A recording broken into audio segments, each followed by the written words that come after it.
ہمارا مولا جو 70 ماؤں سے بڑھ کے پیار کرتا ہے، اگر وہ کوئی حکم دے رہا ہے تو ہمیں کیسے برباد کر سکے؟ ہمیں کون مٹا سکے؟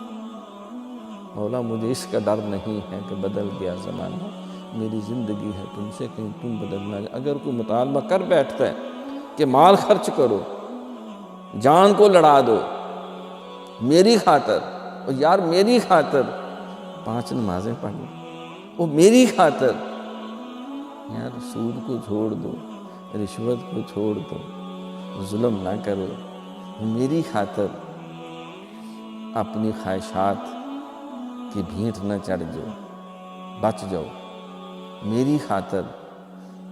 الا بذکر اللہ تطمئن القلوب، میرا ذکر کرو، میرے نبی کے دست و بازو بن جاؤ، میرے دین کے سپاہی بن جاؤ، تو کیا وہ ہمیں ضائع کر دے؟